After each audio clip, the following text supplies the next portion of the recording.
Oh, we are live. Hello, everyone. Welcome back to another stream, Rough Reviews and Closet Anime. How you doing, Freddie?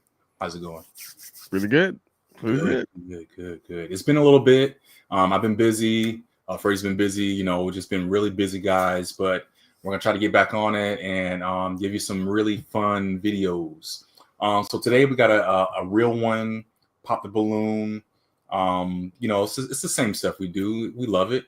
And just real quick, make sure you like the video. Make sure you subscribe to the channel, my channel, his channel, and comment down below. Share with your friends. Jump in.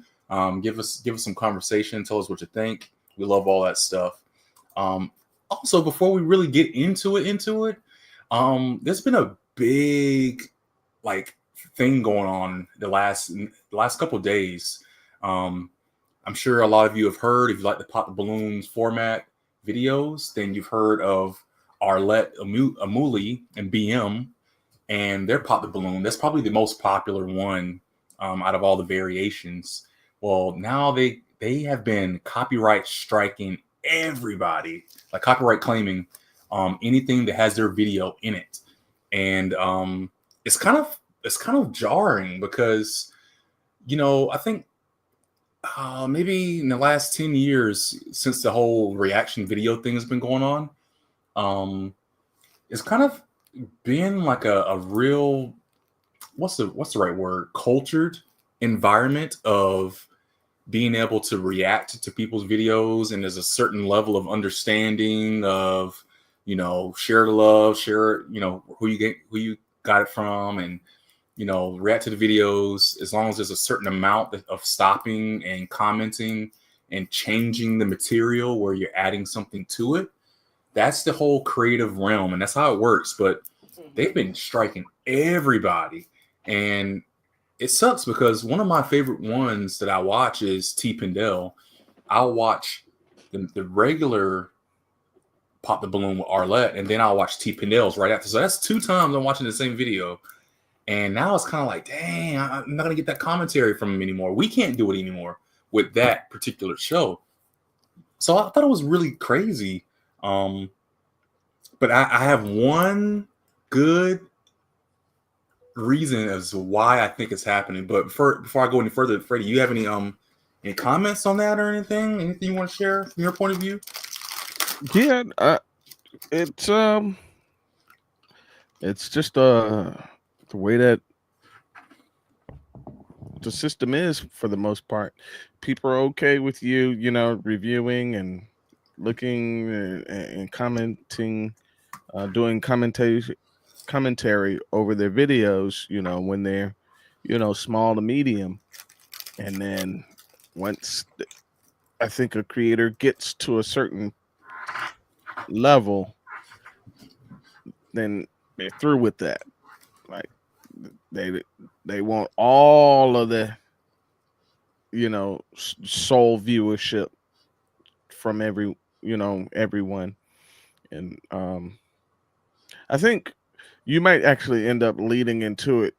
I don't know if it's solely the reason that they're going to Netflix or Mm-hmm. not. Um, and they don't want any I guess uh, I wouldn't even call it competition, but I guess maybe they could see it as like people siphoning off of uh, their content, um, in a way. Mm-hmm. um so mm, Oh, the weird thing about it though is, who's that, a lot of these YouTube shows, when they go over to Netflix, they don't do well. um I can think of what's the dude that likes to do the eating? He does like the review the foods and stuff. He had a Netflix deal. He goes to, mm. like, different fast food restaurants eating. Uh, Black dude, bald head, and then like he's like very animated when he's eating the food. I'm not familiar with that one. I think it's like Dame Dash. Is it Dame Dash? Dang Dash? No. That's the music guy, right? Yeah. Dame food review. Let's see. My camera is horrible. I just realized. Dame Drops. That's him. Dame Drops. And he does a whole bunch of food reviews. And yeah, he's at 1.7 million subscribers. He had a YouTube show, and apparently, I'm guessing it wasn't doing the same kind of numbers like he does on his own. And I think that's one of those things where a lot of these larger entities like Netflix and other arenas are trying to like capture this lightning in a bottle, but it just can't capture that. Wow. Especially on that kind of platform. So this is kind of I'm looking at his pictures and stuff now. This is kind of, I don't know if cringe is the right word, but it's somewhere in that vicinity of really,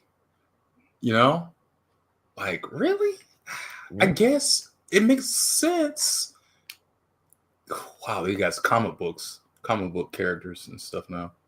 It's the way they have them like biting into stuff. It's just so. He found his niche. And I can bet, if there's money that comes with it, why wouldn't you? Why wouldn't you get that money? And if you got to sell your soul a little bit just to make it happen, then I guess so, right? And so, like you're saying, yes, Netflix. That was my big. That's why I think it's the culprit. Is the ideation of Netflix being the goal.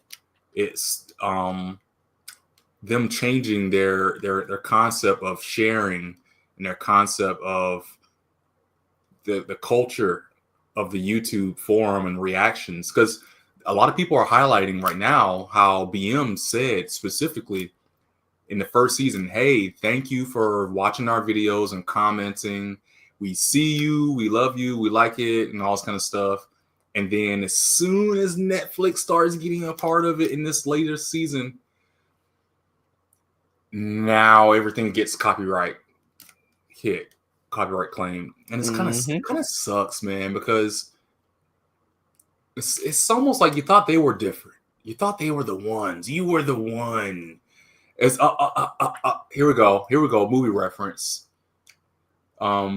You were the one, Anakin. You were supposed to defeat them, not join them. I gotta find that.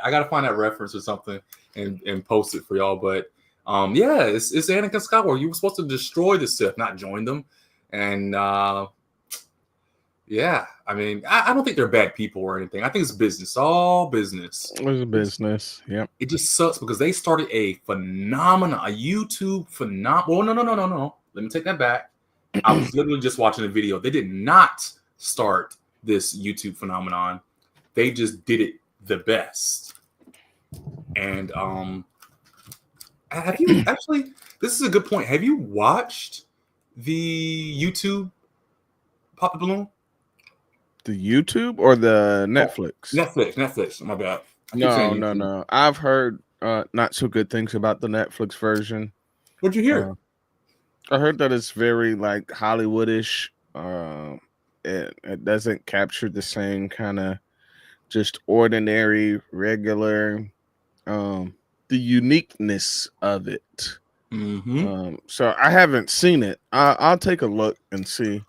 Bro, if you've seen any Netflix reality dating show thing at all, you've seen it. And okay. It's even faker than that. Like, at least that stuff, it has a sense of like dread, like, oh my gosh, what's gonna happen next?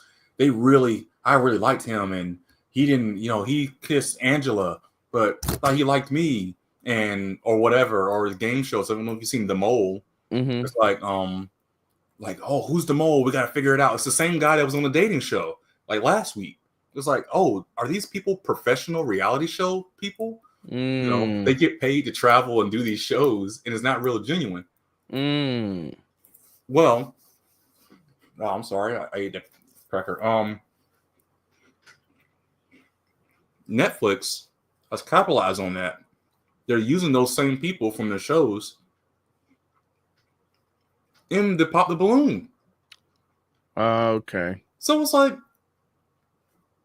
what are we doing? This isn't real. So the what makes the Pop the Balloons so interesting to watch, as we have pulled up to watch today, is it's real people. There's not, is for the most part, it's not acting.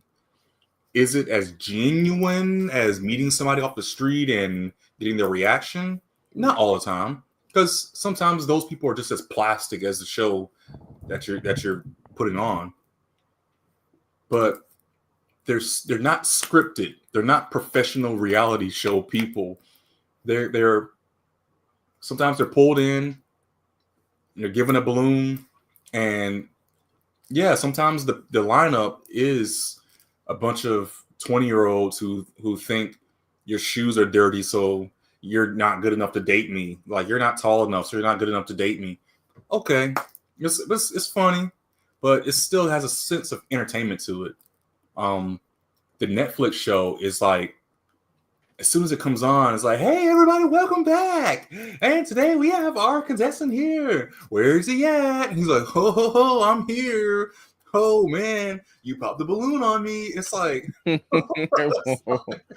I'm going to watch it. I'm going to watch at least one so I can feel what the huge difference is. Bro, I couldn't even get through 5 minutes. I think turn on the first episode.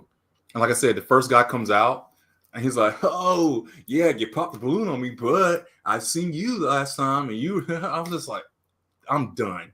I'm done. I don't know, man. It doesn't have the mystery to it.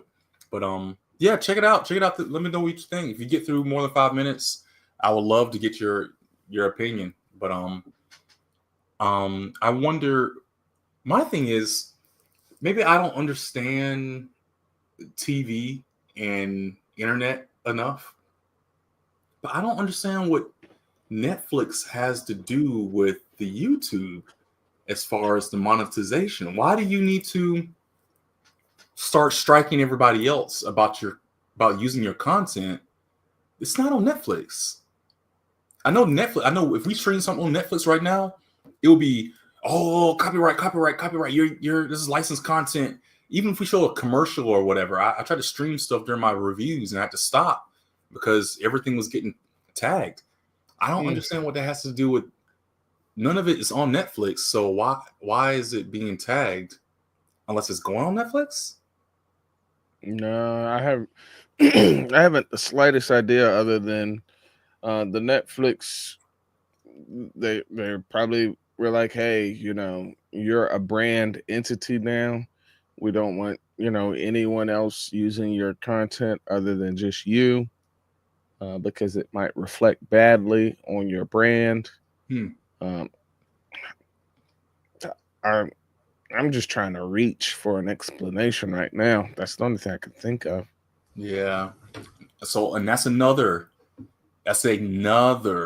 big controversial thing about this whole thing is the communication, I guess. And nobody is obligated to give an explanation, right? I'm not obligated to tell you why I'm copyright claiming my content in your videos, but I guess it's more of a, what do they call it?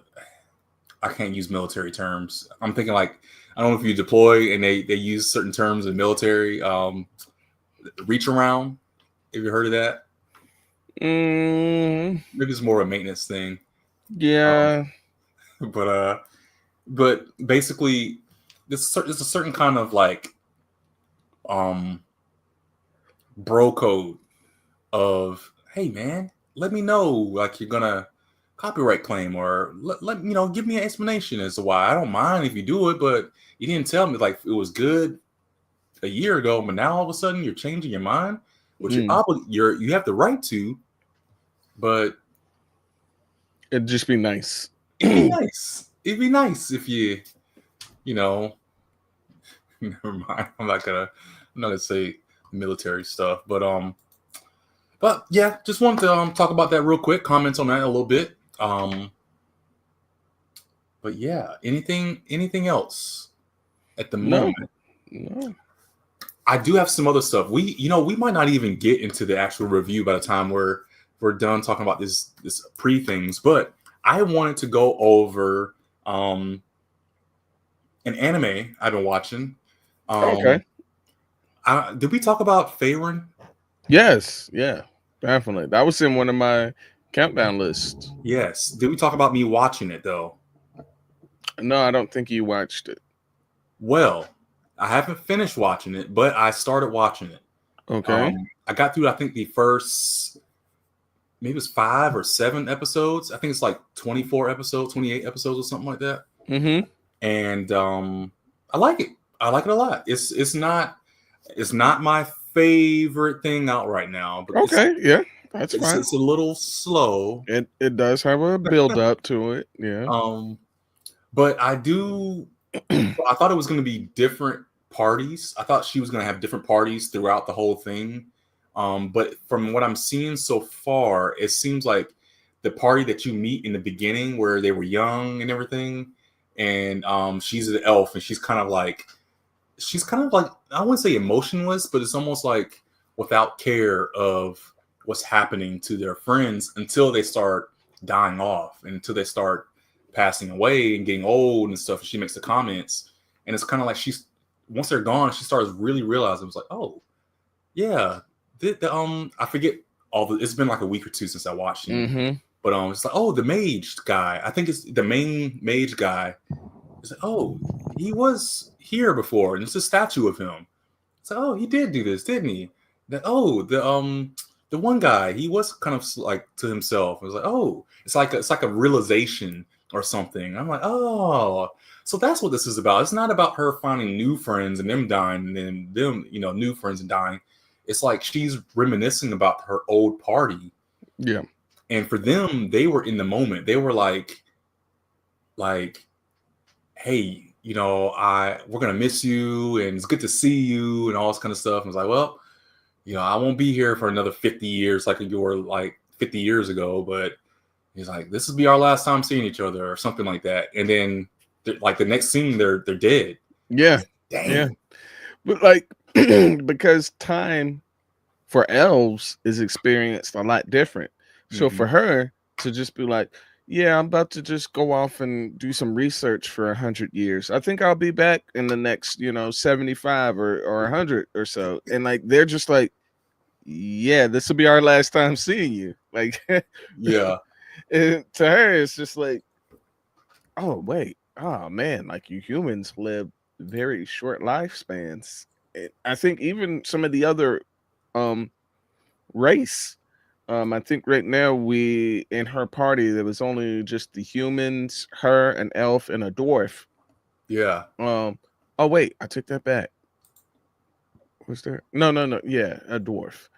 And even with him, he's saying like, they have a longer than human lifespan, but he may not be around much longer either. So, yeah,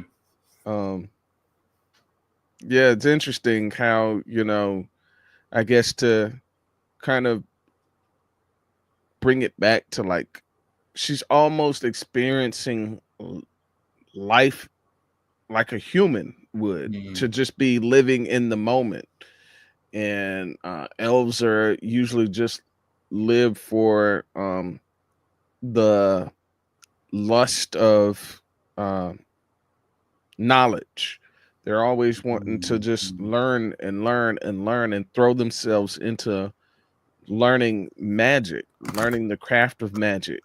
But everything else comes like far second and later. And humans don't have that. Humans just don't have the time to just dedicate 75 to 100 years of time on just learning something.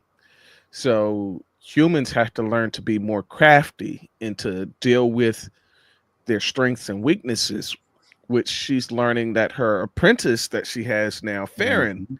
is doing. So Frieren is learning how to do things with her magic abilities, by thinking well outside the box. That ingenuity that humans have is almost like a superpower to them.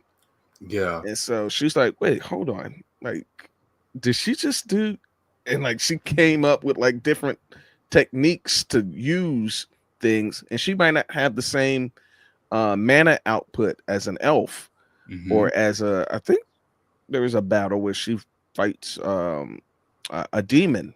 Hmm. But like, and they're just like, well, hold on. Like, she's not nowhere near as strong as I am. She's not near as, powerful as I am. But she's like, the way she strings together different casting her spells. Hmm. Um, yeah, it's interesting because she's looking and she's like realizing, oh wait, this little girl that I've been raising is like aging extremely fast, and she's growing up, and like I'm still trying to treat her like a child because elf stay children for hundreds of years, and she's now coming into young adulthood. And Hmm. so, uh, and then she runs into one of her party members, apprentice, and she kind of brings him along with her. Hmm. Um, so yeah, I like it. I like it. Yeah, Yeah. it was the dwarf's apprentice that she has accompanying them.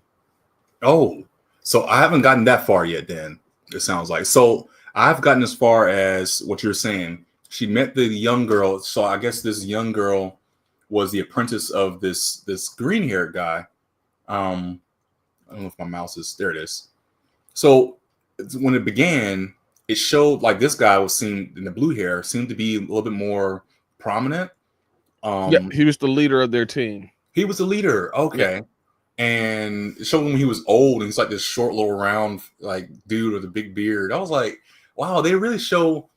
That's what I love about anime and Japanese manga because they'll show them like big burly or whatever, and then when they're old, they're like they shrunken down so much or something, and it's like that is such a huge exaggeration of aging. Of course, you would deteriorate, but not completely change your whole body frame. But but then later on, of course, I think he dies first, and they go to his funeral. It was so sad. It's like within the first episode, all this happens. He Mm. dies. They show him get old, and he dies, and they go to his funeral. And the dwarf doesn't even really look old. You can't tell that he's old because of Right. the hair. And then this guy, he's older, noticeably older, but he looks the same, but just more wrinkles. And then it shows him he has the apprentice girl. I think that's who she finds. Um, I think I don't recall exactly, but of course they're together, and then like he's sick, and it shows like he's getting older. He gets sicker. He falls over one day, and he's like, "Yeah, I'm dying. I'm gonna die. Will you take care of the girl?" And then it shows his funeral. I was like, "Dang, that's crazy." But then the dwarf, he's like, they're like, "Oh yeah, we're the last two left, and we live long." But he's like, "I'm gonna be dead soon too. You know that, right?" And Mm-hmm. then they don't even show you his funeral or anything. I think the girl, apprentice, and her and the elf are just walking one day. I guess they were coming back to visit, and you meet some boy. There was a boy that she had seen in the village before, and now he's an old man. And she was like, "Oh, you're that one kid, right?" And he's like, "Oh yeah, that was a long time ago." And like the dwarf, it just shows his tombstone. I was like, "He's dead." I was like, "Oh, okay, I'm trying to. okay." I don't think he did. He die in that? I thought I showed his tombstone. Maybe. No, I don't think he's quite dead yet. Oh, Yeah, oh, he's not okay. dead yet. He's It not was dead yet. okay. So it was a different character. See, I need to go back and watch it again. Um, but it was very eye opening. And then, like you're saying, the apprentice, she had the magic. They were using some kind of like laser beam magic or whatever. And apparently this magic was the magic of whatever demon that they had as a party, they had encapsulated, they had trapped a long time ago. Like, oh yeah, it's been like 50 years, like 100 years or something. And the seal is getting ready to weaken. Yeah. I should probably take care of him. Yeah. And it's like the only thing they could do at the time was just like seal him, because he was just too strong for them to defeat at the time. So they just sealed him. Right. And then her as an elf just wandered off and continued learning and growing and expanding her repertoire of magic and her skills. And like basically she just like kind of set like a mental calendar to like, I probably should come back during this time to like deal with this. And so like now with her apprentice, she lets her apprentice takes care of him. And so when he has the seal released from him, he's coming back out like he's still like the big bad. Yeah. And he realizes like the rest of the world has passed him by. And she's like, oh yeah, you know that ability that you've been using that was like God tier at the time? Yeah, that's like basic level ability that like all apprentices in the School of Magic are learning. Yeah. And he's like, what? And so she just basically leaves her apprentice to dust him off. And it was very interesting. I love that concept of, I've seen this before. I've seen it 2 places before. I can't remember the second one, but Dragon Ball Z. It reminded me of Dragon Ball Z and the concept of a technique being almost like a technology that you can pass along. And because technology you would think is a tool, or I think I looked it up before. It's actually an idea or a system that is developed to that is developed. Let me get the actual definition. The application of a scientific knowledge for practical purposes, especially in industry. So it's not a thing, it's this scientific knowledge. And once I realized that, and I started like really applying that concept, I went to Dragon Ball Z, because the idea of Super Saiyan, right? I'm gonna connect the points. I always thought, Super Saiyan was something you had to achieve once you hit a certain power level or whatever. But then when you go to the Cell Saga, Goku had figured out the technique to achieve Super Saiyan, and he taught it to Gohan like it was something anybody can achieve if you have the right ingredients, right? Thinking about the hyperbolic time chamber, him and Gohan were in there, and he was fighting with them. And Gohan's like, "Dad, you're going easy on me." It's like treat me like a regular person, so that when we're fighting Cell, we can fight on even playing ground. And I can be a Super Saiyan too. So it was so epic, because Goku, he just like looked at him, and then he just instantly just went Super Saiyan, like, and then he like went up and did a full power Kamehameha at him. And Gohan was his technique was to hold it back, and then he got angry and he went Super Saiyan. And the idea of Super Saiyan is that you have to, of course, be strong or whatever at your peak, but then you have to hold on to a feeling of anger and regret and be pure-hearted or whatever. And then once you combine all of that and you have that feeling, you can unlock the secret of Super Saiyan. And then after that, it seemed like, oh, Vegeta could do it. Oh, Trunks could do it. Goten could do it, as long as you have the right ingredients. And it's like a technology he was passing along, and anybody can do it. Well, come back to this, and I love the idea of like, I think they expressed that he created the technique, or was his main technique. It was his main technique, and basically he was like eviscerating other magicians. And I think it has some type of characteristic with his ability where it like I don't know if it like cuts through other magic. It was something that was like, at that time, it was something unheard of and almost nearly unbeatable. And so the only thing they could do was just like seal him. But over the course of time, seals will weaken, and since he's basically a, I mean, he's a demon, so he has an immortal lifespan. He just basically would just wait out the seal and then pop back out. And he was assuming that he'd be, back at the top of the food chain. Um, Unfortunately, over that entire time span, the growth of magic continued. And so they studied his ability as young magicians in school until they actually came to learn his ability and started creating defense. Yeah, that's because he had the ultimate offensive attack. So they used his attack and learned an ultimate defensive magic. Yeah. Yeah. Yeah. No, it was awesome. And I love the idea. He was like, "Oh, that's my magic." Wait, and then he was using it.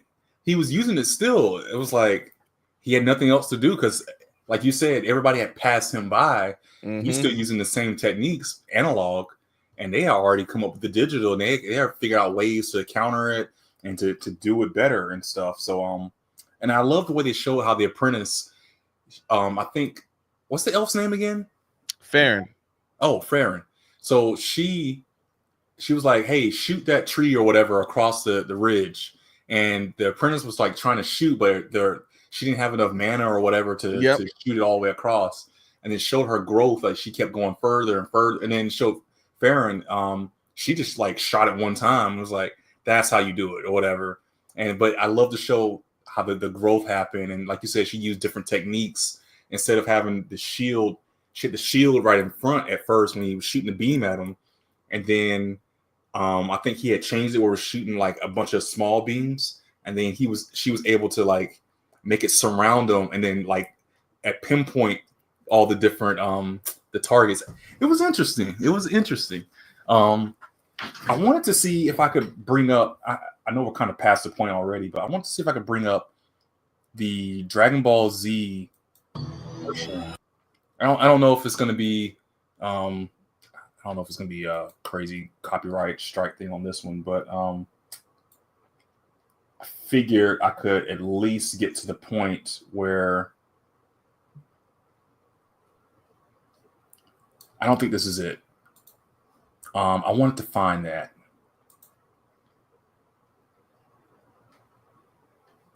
Goku makes Gohan Super Saiyan. Oh yeah, he was like showing him how to do it, right? Okay, Gohan, when you're ready, show me what you can do. Classic. Oh no, he's already Super Saiyan? I've got to focus my emotions better. This has to get... I don't think this is it. Oh, this is where you're showing him how to bulk up. It's like, yeah, you can get as strong as you want, but it doesn't mean anything if you're too bulky, and you can't move or whatever.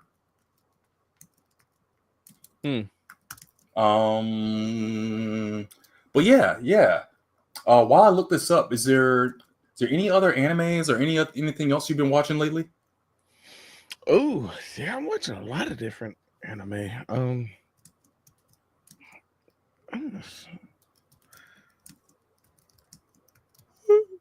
me see. I've been watching a couple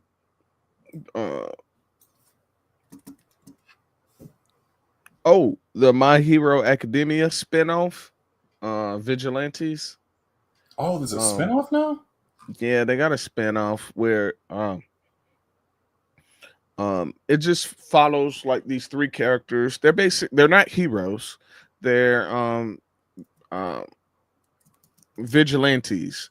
So their quirks weren't strong enough to make it into like, a formal school to become heroes. but they want to, still do something,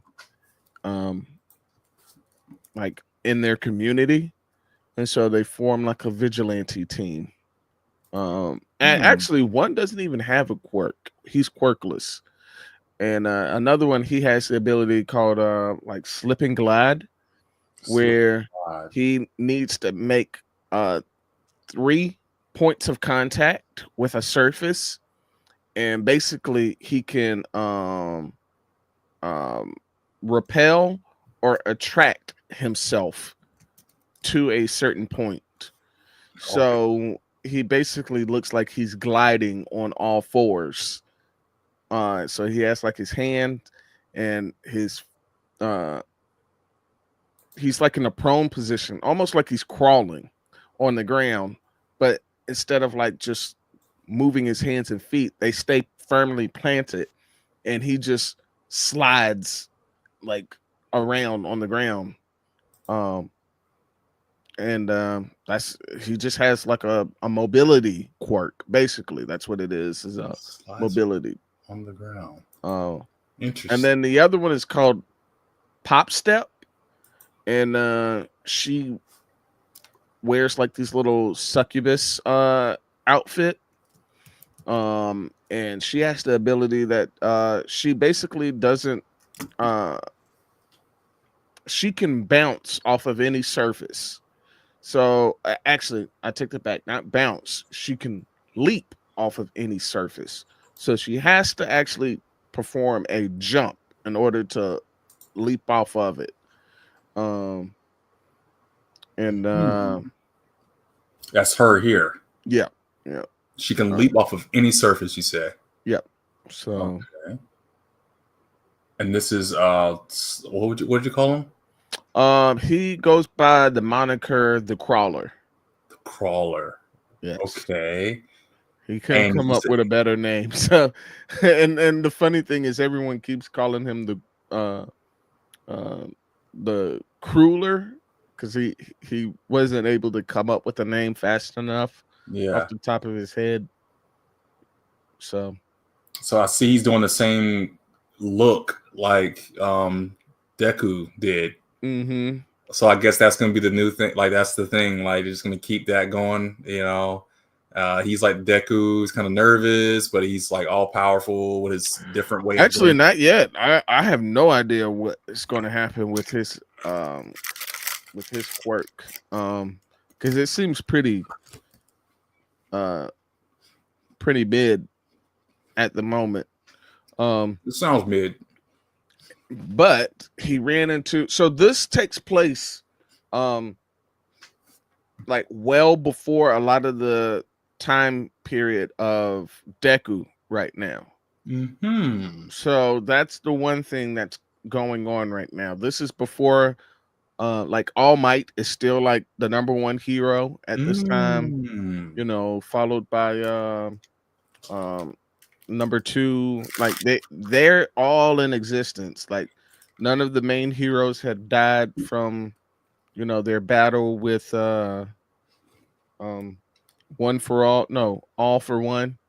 So like you see them like every now and then, like they're running around in the town taking care of like big criminals. And like you'll see like All Might jump in real quick and like basically like 2-piece up an enemy, and then like he'll do his trademark smile and he'll flex for the people, and then he'll take off. Well, you'll find out like there was like little remnants of the criminals still around. Yeah. And so like the vigilantes come and take care of like the small fries. And that's kind of like I'm still feeling it out. I'm not sure how good it is at the moment because I'm giving it much grace. But it's a slow burn. It's a slow burn at the moment. It's a slow burn. Interesting. And what's this guy's power again? Nothing. He is just at the moment, the audience is left to believe that he's quirkless, because what ends up happening is Eraserhead finds so he has this weird fetish where not fetish, but he has this weird thing where um he just likes punching people. He results to violence very quickly, almost at the drop of a dime. And Eraserhead thinks that he is actually a criminal.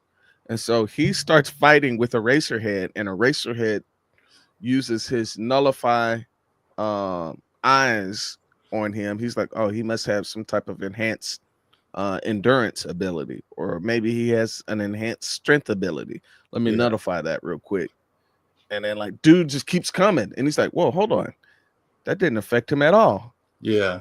And then you see he has like this quick like light bulb moment, and he's like, wait, is he? And he doesn't say it, but if you start reading in between the lines, it's like, oh, he just realized this guy doesn't have a quirk. That's why his quirk didn't work. He didn't nullify anything because the guy's just a straight quirkless person, just throwing punches. Like he's just a regular dude throwing punches. Right. Interesting. That does throw in a little something a little different in the whole thing. Vigilantes, huh? And it's still kind of fairly new. Oh yeah, it's definitely new. Okay. Yeah. So I'm giving it a chance to see how it fleshes out. You know, all of the villains, or I guess you could say like antagonists so far, are kind of low tier because they don't meet the threat level for actual heroes to be dispatched. Mm-hmm. Got a Wolverine copy here, it looks like. Yeah, what's funny is at one point there is an actual like duo, Cyclops and Wolverine. They're kind of like kind of, you know, characters in jest of Cyclops and Wolverine. Yeah. Very interesting. So if y'all will humor me for a moment, I haven't seen this scene in a long time. I wanted to see it just for the hell of it.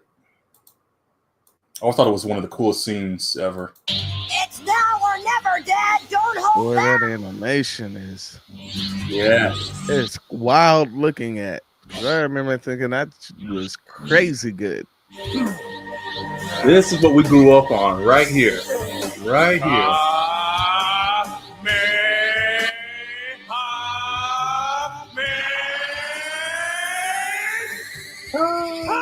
Who does this to their child? Shooting giant mega beams and blow up planets. I've got to do this. I won't let you down, Dad. I think this was so cool back in the day. This right here.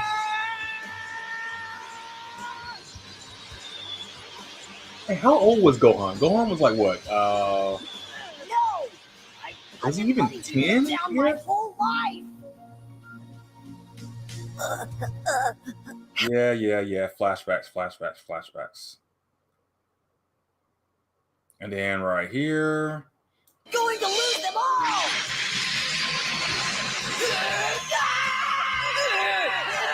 He finally goes Super Saiyan.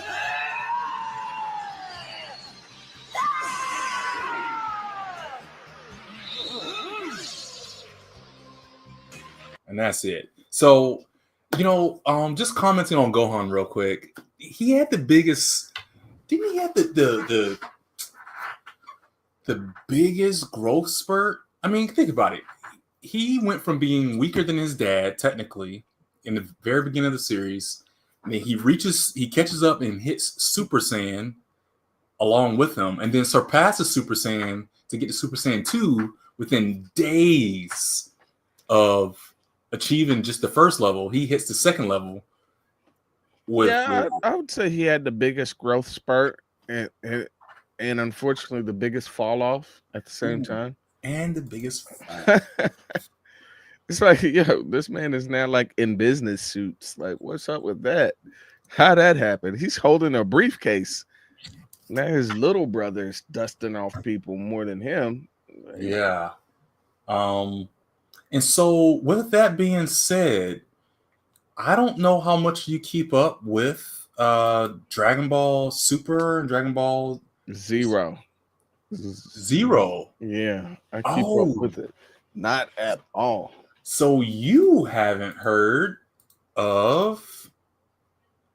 Let me bring it up here. See, this is what I'm talking about. I'm actually enjoying this anime talk thing we're doing here. Beast Gohan is the new version of Gohan that we have today. I know nothing about the story or how or anything like that, but Beast Gohan is like a new level, a new version of Gohan that is all powerful. I don't know if he's the most powerful character right now, but it was described that the new levels that they have for Gohan and the others, and I'll show you here in a second what others I'm talking about. Like Goten? No, not Goten. Piccolo? Vegeta? Well, I'll show you here in a second. Because I thought they're supposed to go, what is it? What is it? God mode or no, Ultra Instinct. Yeah. Have they gone Ultra Instinct? Is this a level above Ultra Instinct? I wouldn't say a level above. So here, these are our new characters. These are our go-to guys. So right here, Vegeta. you got your Goku, your typical Goku. Okay. Super Saiyan, God, Super Saiyan. So you know there's Super Saiyan, and then there's Super Saiyan God, then there's Super Saiyan God, Super Saiyan. If I'm not mistaken. Get out of here. It makes zero sense. And I don't know if this is so. The Ultra Instinct is like a state. This is not. So it's not like Dragon Ball Z is perfect for this. You got your regular form, and then you have Super Saiyan. But before Super Saiyan, we had Kaioken. I don't know if you remember that. I thought that was a move. Kaioken times something. Like yes. Kaioken times 1, Kaioken times 10. Yes. So remember how Kaioken is a move, it's a technique. It's like you do this technique. That's how Super Saiyan is. Super Saiyan is a technique. It's a form that you can take on for a moment. That's also how Super Saiyan God is. Anybody out there that's a nerdhead, that knows more than I do, please jump in. But Super Saiyan God is like a technique. It's a version of a power. Super Saiyan God, Super Saiyan is the same. So there's Super Saiyan God, Super Saiyan red, blue, and I think there's white now. What? See, this is why I will not go back to watching it. This is why I will not go back to watching it. The only thing that I will ever watch from Dragon Ball now is just like highlights of fights. There's no way I'm trying to keep up with this. No way. Oh man. So along with that, so now getting back into it, yes, you have Ultra Instinct. It's like the ultra level of instincts. I mean, it's self-explanatory where you don't even think, your body just does or whatever. I think you can control people or something like that. There's a certain level of control or something. Anyways, I actually did pick up Dragon Ball Super briefly, only so I could read a certain few chapters where it's talking about Bardock and how he had connection with the latest chapters. And that's Goku's father, right? Correct. What are we learning about Bardock for? This man's been dead for like ever. What the world? Why did you say it like that? Why he says with such disdain? It's like, what are we talking about? This show is just so weird now, man. Like they went so like too powerful, too fast, and there's nowhere else to go but up. Yeah. Up. How do you go up from being able to wipe out whole universes? Come on, Freddie. With a blast. You have to get on board, man. You have to get on board. Get on board with this. Okay. Just roll with it, man. I mean, the only thing they have yet to be able to do, which I'm guessing these forms might be able to, is take on the angels. Like, are Uh-huh. they able to fight the angels yet? I don't know. I haven't heard that they can. Like Weiss, is it Weiss? Weiss, I think it's Weiss. Weiss, and all the other angels. And it's like, I mean, at that point, I mean, like, the only thing other that's stronger than them are the two little, like, their masters, right? Those twins, little Hmm. chibi looking characters. Yeah, And yeah. they can just like wink whole realms out of existence. So what is going, like, is you see what I'm saying? Like, I this do. is super silly level of imagination that you have to use. And if Saiyans are the only beings that are able to get stronger through battle, uh, except for somehow there is another race of creature that could do the same thing. Um, what's the dude that was like stopping time? Stop in time. Stop in time. I don't. Yeah, in the battle when they had to battle for like their universes. Oh, I didn't watch that. I didn't. I Oh, didn't even okay. get that far technically. Okay. Um. So that being said, um, you know what? I was trying to look it up. I was trying to look up what this is exactly. It's nonsense. That's what it is. I just figured it Oh out for you. no, no, no, No, no. it's super nonsense. This their power levels make no sense whatsoever. I mean, like, the only thing I'm waiting for them to do is try to figure out a way to reintroduce their tail status. When they do that, Oh this place is yes, just is then they're done. that's gonna be cool. I can't. I mean, if they do, they have to, right? Um, I mean, because technically they're not in their full state. technically, that Yeah, is that's the pinnacle of their power. it's to Um, have their tail. I miss the whole the. I want them to do more with the golden um Uzuru or whatever they call it, the Great Ape. Mm. I would love for them to do more with that and the tail and all. You know, back when it was Dragon Ball and Dragon Ball Z, just a regular Z, and I would say the first couple of sagas, the Frieza saga and the Cell saga, primarily, those were the best. Those were the best times. Mm. Before the Super Saiyan transformation, when the Super Saiyan was the highest up you could go, um, that was the best. And then we start getting to all the other stuff, and Yeah, it started getting weird. it Yeah, starts getting weird. I mean, I love like, oh, GT. now I'm Super Saiyan 2. All right, 3. It's like 4. What? 4? Now I confuse. Okay, you confuse, and it's like now you got fusions 1, 2, 3, and like, where are we stopping now? And then it's like, oh, now I'm going ultra instinct. Well, that's just an instinct. Like, that's not really a true form. Now I got beast mode. Then I'm going God red, God blue. What? I What? mean, Get yeah, out of you're right. here. You're right. What are they That's, gonna go God fusion modes now? Like, what? yo, I didn't See even what think I'm about that. saying? That would be so See, cool. this is ridiculous.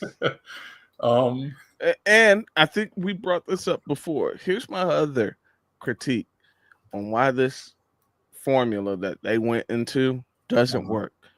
All of the supporting characters are absolute doo doo. They can't do anything. There's no reason to have them. It's almost the same flaw that DC has with the Justice League. What are the other characters there for when you got Superman? They absolutely do nothing but just like create a hazard for the all powerful being to not be able to fully unleash, to like let loose, because he's got to always be worrying about, oh snap, Krillin is about to get clapped up by that stray beam over there. I need to save him. Oh, yeah, I need to save Yamcha over here, who's like hasn't been viable since forever. He's about to get obliterated by, a deflected beam that I just backhand. Like Yeah. they're in the way. They can't do nothing. I think Piccolo has been the only one that has still been holding on. And To I don't know how, just through writer magic. He shouldn't even still be viable either. It's basically it's just going to be nothing but Saiyans versus random alien threats that they've never encountered before, because anything that they've previously encountered, they will already be stronger than, except for Frieza for some weird reason too. You see what I'm saying? Like, this is some weird stuff. well, you say that. I'm actually queuing up some more to show you here in a second. As we're talking, I'm Like, they can't run across Cell again and he be a viable enemy anymore. They can't run across Majin Buu anymore and he be a viable enemy. They can't run across any droids and they be viable enemies. They gotta always find like some random super strong niched enemy that was out there in the ether that was never seen before until right just that moment. You say this.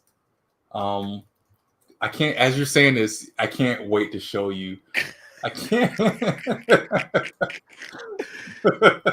I can't wait to get your reaction as I'm pulling this up. And you're saying, like, there's no way that Piccolo could still be. Well, it's funny you say that.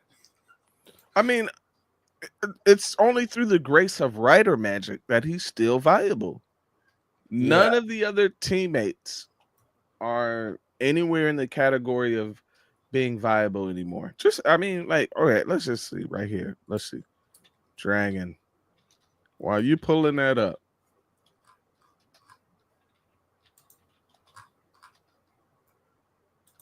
I can't wait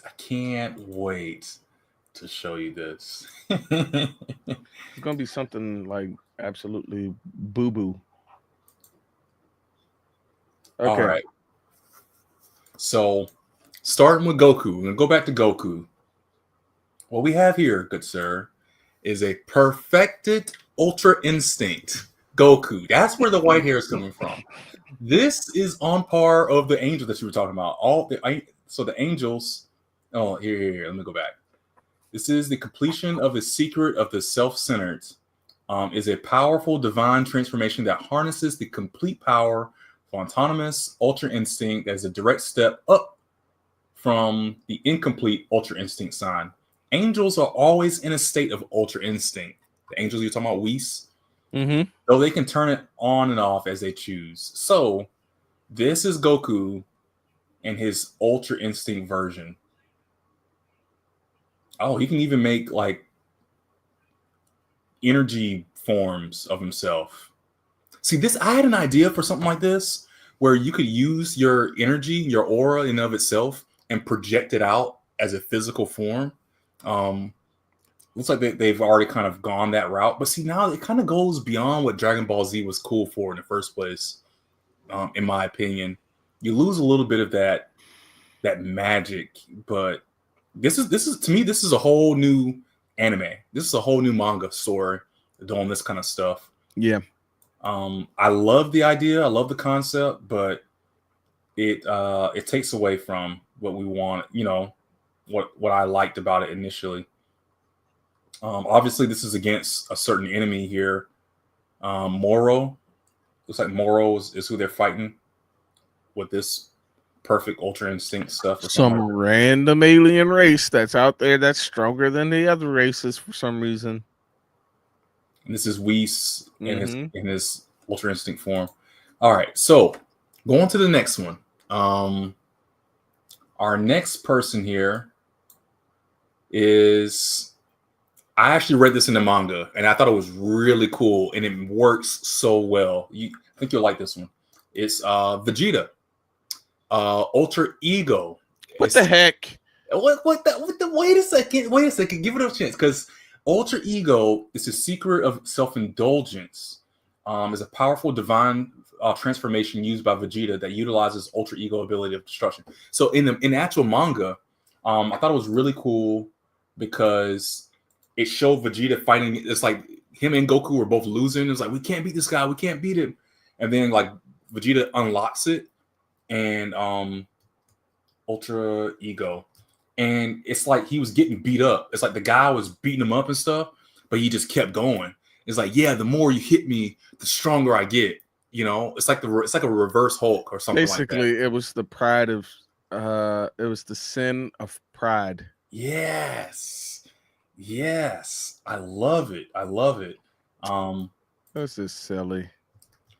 But it works for Vegeta so well, you know? So he has this whole weird thing that he can tap into that I guess Goku can't tap into because his ego isn't as big as his. Exactly. So can he go Ultra Instinct, Ultra Ego? Dude, that I don't think they work. It's like the way I look at it, it's like the opposite end of each other. It's like South Pole, North Pole. It's like if you're doing Ultra Ego, you can't do Ultra Instinct, you know? One is all about self-indulgence, and the other one is like outward, you know, output or whatever the case, I think. That makes no sense. But in the manga, it shows him like getting his tail whooped. It's like the guy is stronger than him, obviously. So he like beats him up and it's like, he's still taking the damage. So he still takes all the damage, but it's like he recovers from it real quick and he gets stronger in that instance. And then, but the thing is, it's kind of stamina. It's like once you run out of it, it's like you could die, you know?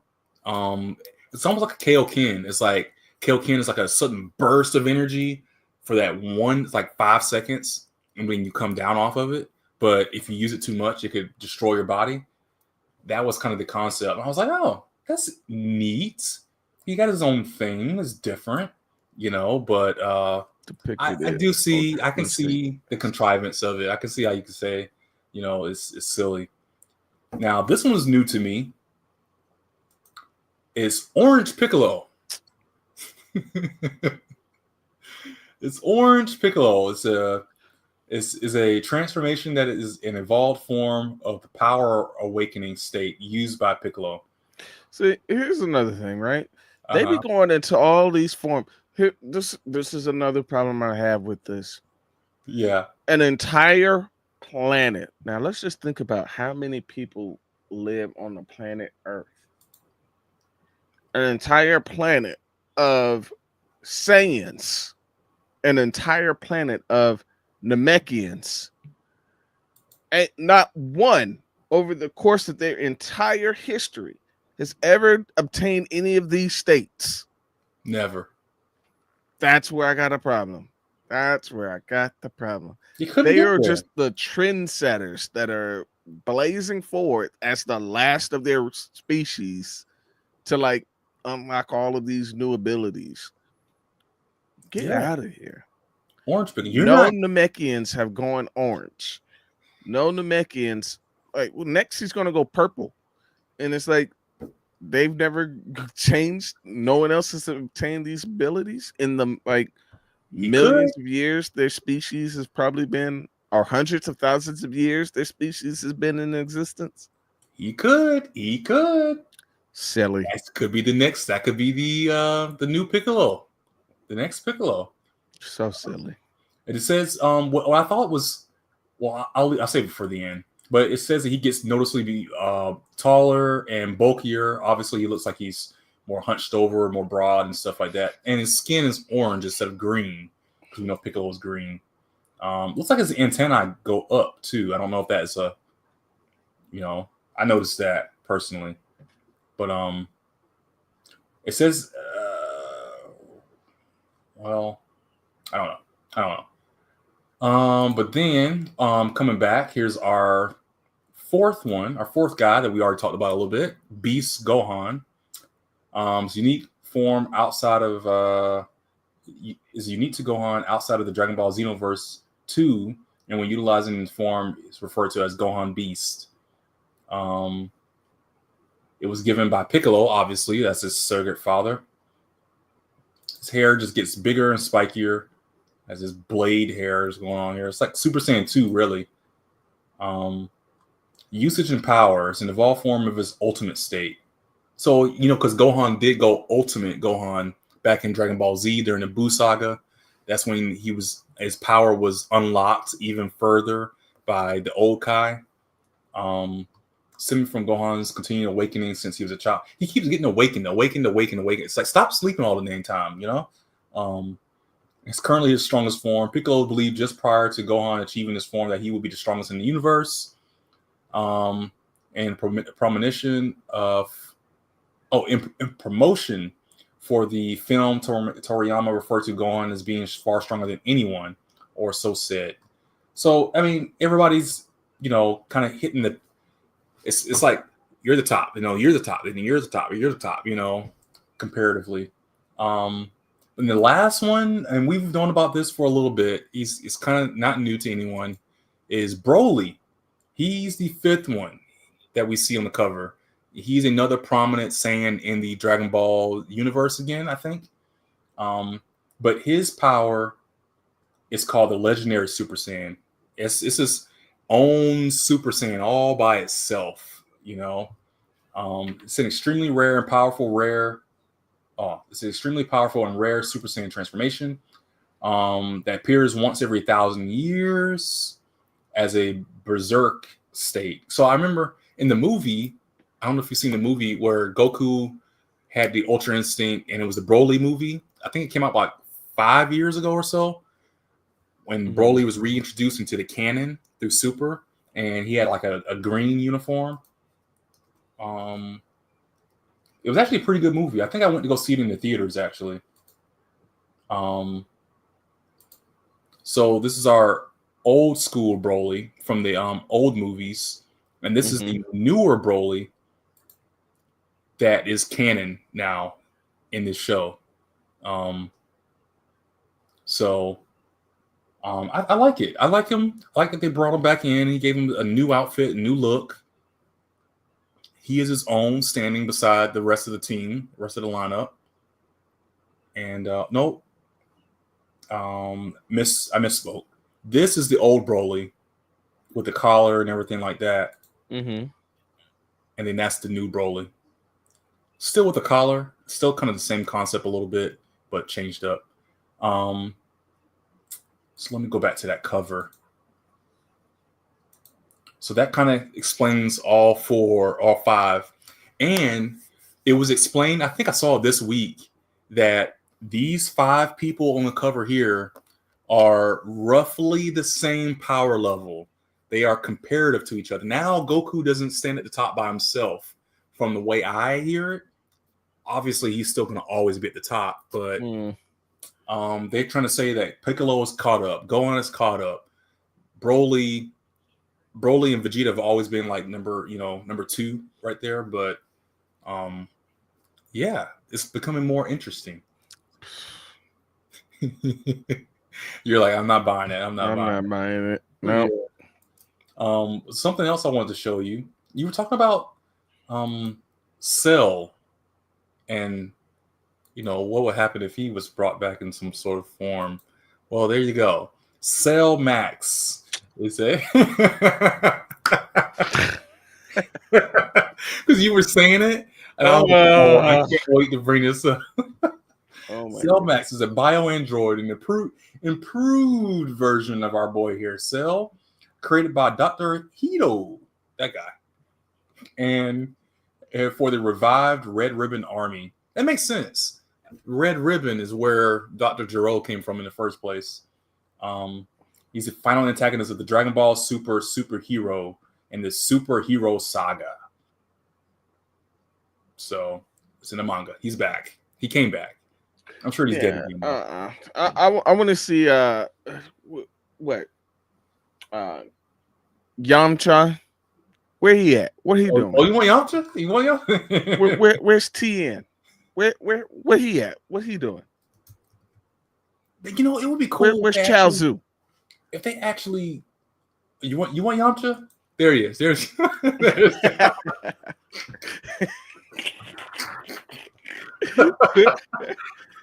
You know, like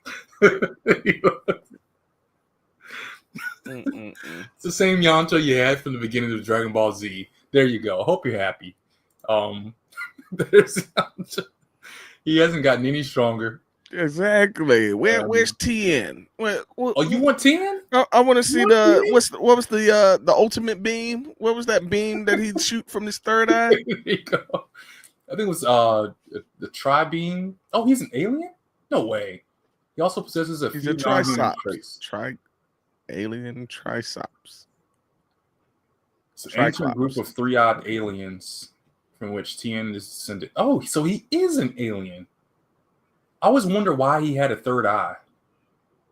I thought he just obtained a power that allowed him to open it. I never watched all of Dragon Ball, so I never knew why he had a third eye. I knew he beat Goku in a tournament, and he was like one of his rivals, but I never got the full story. Does it say how old he is? I guess they shouldn't talk about age, right? Because nobody knows how old anybody is anymore. Goku should be in the 60s, which will make Tien like in his upper 60s, late, early 70s. But yeah, I think he's doing pretty good. Yeah, he's absolutely trash. He couldn't do a thing in any of these. You're gonna trash him? Krillin can't do nothing at all anymore. He's absolutely trash. You know who is still kind of getting it? Master Roshi. They brought Master Roshi back in that one tournament, absolutely right? Trash. What is he doing? He's still killing it. He's killing it. He's killing nothing. I think he came back in the latest tournament, right? During the Tournament of Power, Roshi's compassion for his students tactical were made prominent when he focused on eliminating the trickier fighters. Knowing that Goku and his teammates were prone to getting tripped. Yeah, he was. Oh, the Universe Saga. He is recruited by the team after Goku fights Master Roshi at 100% max power. It's revealed that Master Roshi had secretly been training. It is revealed that he's been secretly been training, and even Goku is surprised at how powerful he is, and is excited by the idea of fighting his former master again when he is serious. Over Tien. He's excited about fighting Master Roshi over Tien, who beat him in a tournament one time. I think Master Roshi beat him in the tournament too in Dragon Ball, if I'm not mistaken.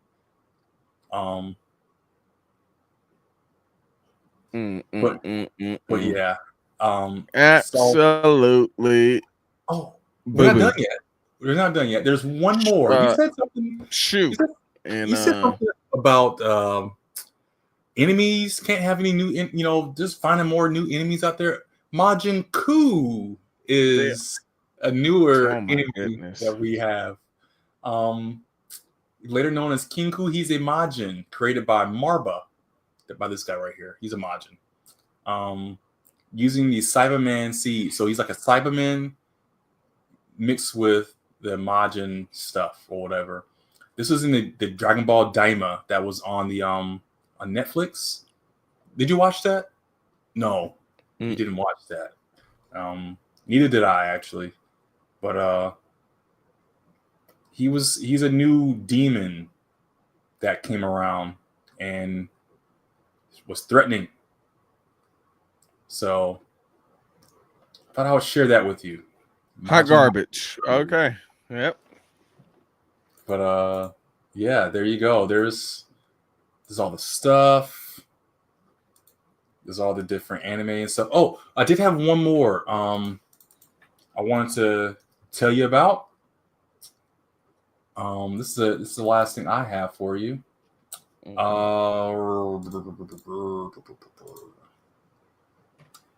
It's this series here. I'm trying to pull up a good image of it. It's on Netflix as of now. Actually, I think a new episode came out today. It is called. Is it this one? Oh, is it that one? Is that one? It's this one. Yaiba. Yaiba is a newer series that just came. Well, actually, it's an old series, but Netflix is doing a great job at revitalizing a lot of the old shows, like um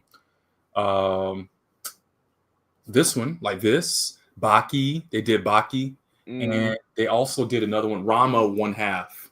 Actually, really, really enjoyed Rama One Half.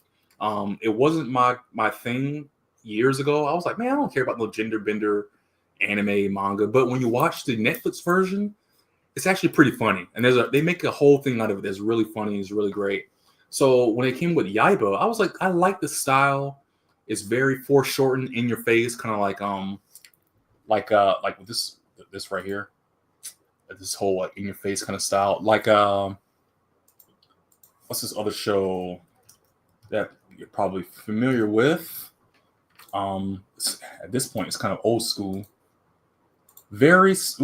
No. Sorry, let me try again. Yaiba. So what is this about? Yaiba is about this kid named Yaiba.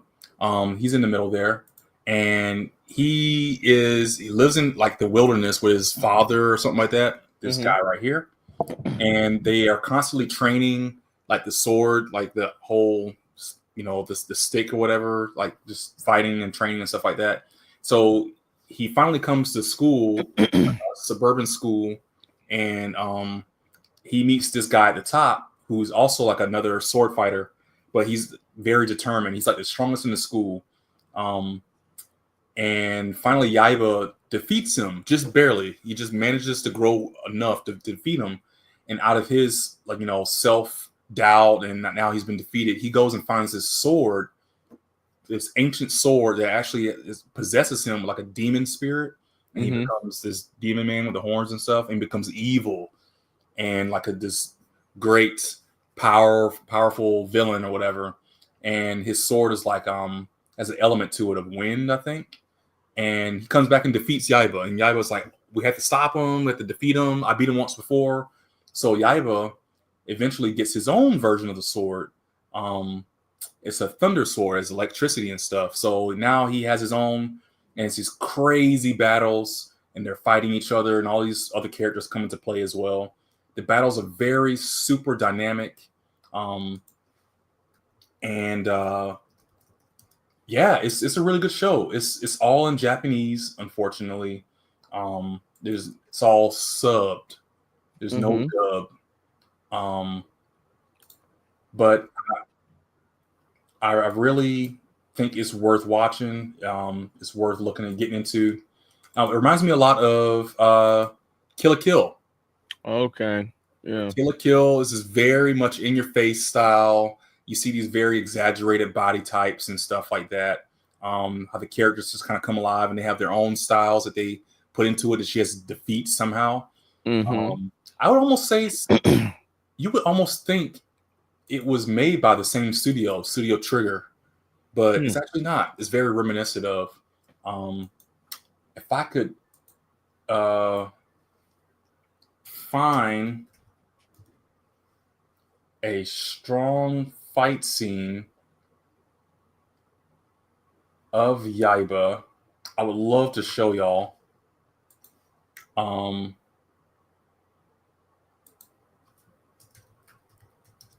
But I don't know if it's out there. If it's out there like that.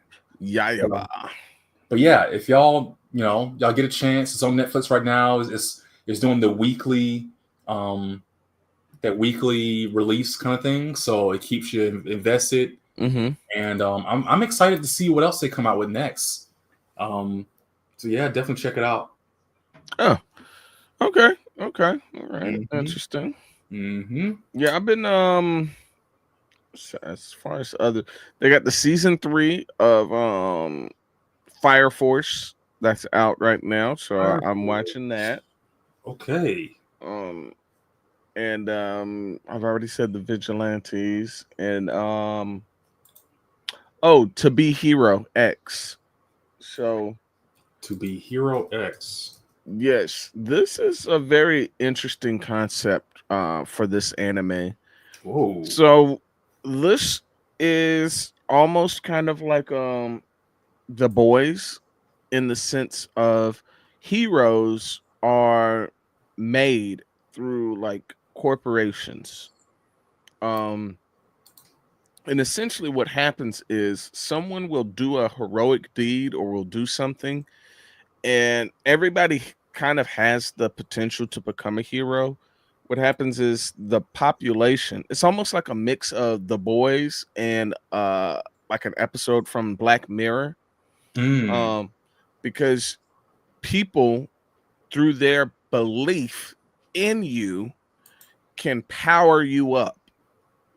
Oh. So you have essentially followers or fans, and through the influence that the fans have, they make you more or less powerful. Mm-hmm. So let's say, for instance, and one of the oh, and your fans can affect what happens to you. So to use a situation, for instance, if you ran over because a statue was getting ready to fall on a little girl, and you Mm-hmm. stood there and you held the statue up and you saved the kid, and you're getting ready to like succumb to the weight of the statue, and people are running over, and people taking out their phones and they're like recording you, and they're like, hey, stand firm, you got it, help us on the way. All of a sudden you'll see that that belief goes to that person, and all of a sudden that person, you see like their legs stiffen up, you see like their arms get stronger, and they are, stronger, and then all of a sudden more people are chanting, and they're like pouring their faith into you. Like basically people are forming their own heroes by idolizing people, and they become idols. They're almost like, superstars or um actresses and stuff. And Mm-hmm. so through the belief and through them pouring their faith into these idols, they power them. Now it can work in your disadvantage, because if people perform character assassinations, so if Mm-hmm. they can like dissuade your audience members or basically put dirt on your name, ヒーローを生み出す世界。 people start losing faith in you, and you will start actually getting weaker in battle. Wow. And Okay. yeah, it's interesting.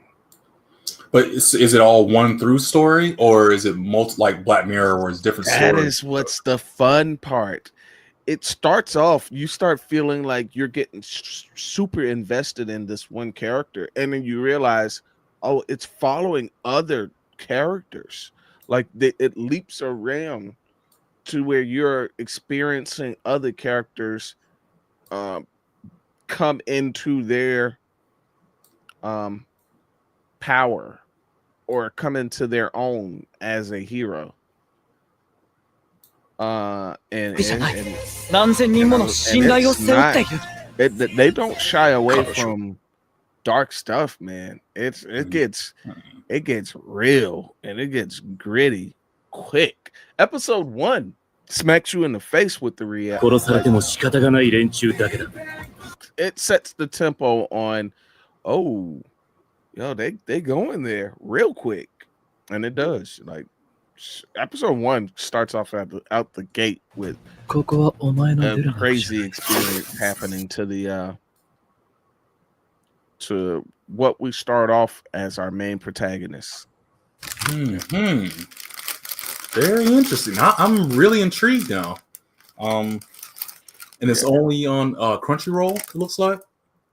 Yes, yeah, I think it's only on Crunchyroll. Hmm. Yeah, and I mean, like, it's very interesting concepts. I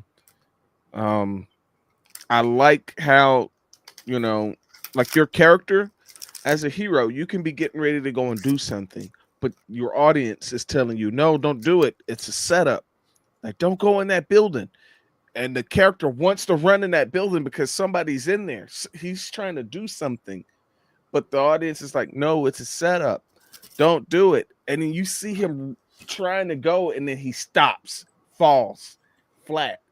He's trying to go and save somebody, but because his fans don't want him to go and do the thing, they actually handicap him from doing the thing that he was trying to do because they don't want him to go and do it. And it's like, oh, so he has to sit there and experience a potential loss or the death of the person that he was trying to save. And it's like, yo, this is wild. Yeah. They had one person where she could never leave a person because her audience always wanted her to be with this other person. So whenever she tried to leave, her audience would always want her to be with this particular person. And so her power allows her to like teleport to different places. Yeah. Whenever she used her power, it would just teleport her back to the person that she's trying to leave. That's crazy. Yeah, it gets really interesting. Yeah, I've never even heard of this. I try to stay in the know on some new shows coming out, but this has kind of really got out of my radar. So yeah, I'm definitely gonna look into this now. Yeah, this is definitely something I could tell. This is a show that you'd like. Yeah, for sure. Wow. Because of the uniqueness of it, and it's very vibrant. So like the color and the artistry is like kind of like right here how you have like that character right there with the background behind him, and it's all like chromatic, like a kaleidoscope effect. Yeah. It has that feeling. Now it does something that's very strange, but I think they worked it out very well. And I have a sneaky suspicion it's probably due to like animation budget. When they start to go into like super in-depth fights, yeah, they flip it into like this comic book kind of feel. So like the characters become like comic book characters, and they're fighting in like this comic book theme. Okay. It works. It's different. But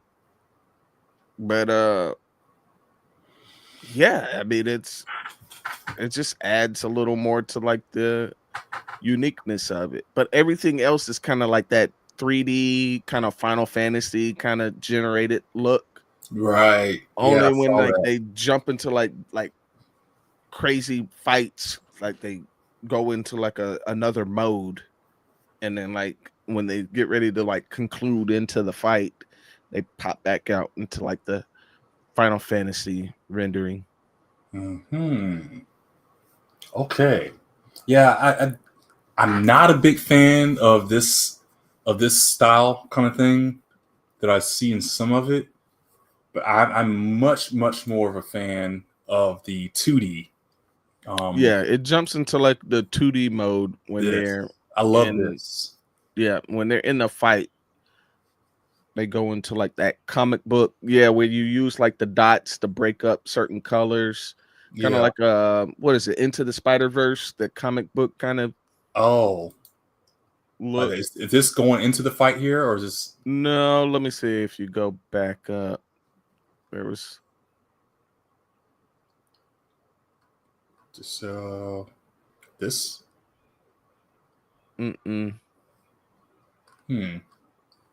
You had an image up right before. Let's see. Scroll up. I don't know where it went.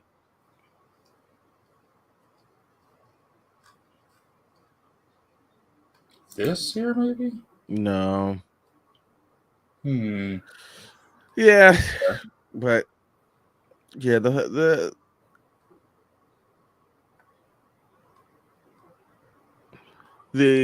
I guess you'd say like the character development, the Mm-hmm. character building. Oh, there we go. To be hero. Go over to the. I guess it's the left. Click on that. Let's see what that image looks like. Somewhat like that. Yeah. Um. Hmm.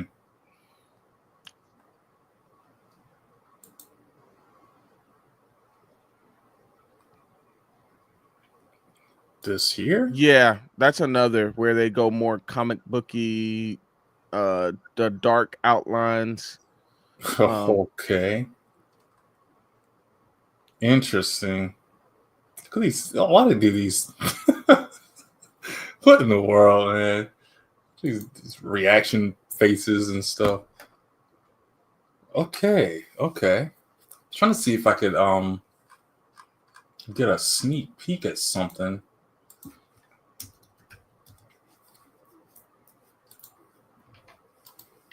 This looks like something here. Have I seen this fight scene? I don't think I've seen this. Let's see. Let's try to speed through it. Real. Comes around, goes back around. This time I'm ready for the bullshit you put out. The times are changing now. You justify inside your mind and not destroy your replay. You're gonna be better from being beaten down. And now you're looking Is this one of the episodes? It seems familiar. Yeah, I haven't seen these episodes yet. Yeah, Oh. whatever these fight scenes are from, they have not happened yet. Oh, that has happened. Oh, okay.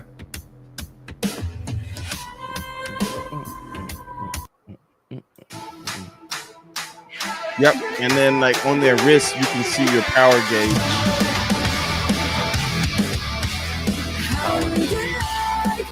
Yeah, no, it's definitely intriguing. Definitely interesting. I'm definitely gonna try to make some effort to get into it then, if that's the case. But oh, this is good. This is real good. Getting back to more anime talk and manga talk and stuff like that. I like it. Yeah, it's been a while. Yeah, here I'm gonna update the title. I thought you already did. I did a couple times, but I'm gonna put this in here. To be Hero X. Frieren, Dragon Ball Super, To be Hero X. Dragon Ball misspelled. Oh, you can see that. Mm-hmm. Dragon Ball Super and Yaiba. Very good. But no, I mean, I think that's all I got for us today. Nice, short, sweet. Not a 3 hour, 4 hour stream again. But anything else before we take off that you wanted to go over or cover? No, that was good. Yeah. You know catch up on some of the anime stuff for sure. I'm gonna talk about Pop the Balloon. Whoop. What happened? Why did it do that? Pop the Balloon. Drama?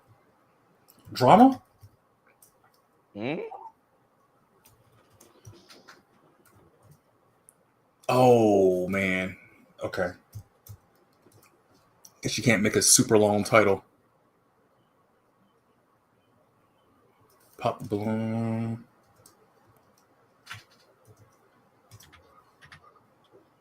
There you go. Had to put something in there. All right, everyone. Thank you again for showing up with us and watching our stream and listening to us ramble on about different animes and pop the balloons and all that kind of stuff. Hopefully you saw something on here that you liked and that maybe you want to check out. To be Hero X. I'm definitely going to check that out. I'd never heard of it before and it sounds really cool. Or maybe you want to check out Yaiba. Oh, dang. I clicked the button away. But maybe you want to check out Yaiba, new show on Netflix. It's coming out every week, same time. I think it's on a Saturday. And plus, you have other ones like One Piece and all that kind of stuff too. If you like that kind of stuff.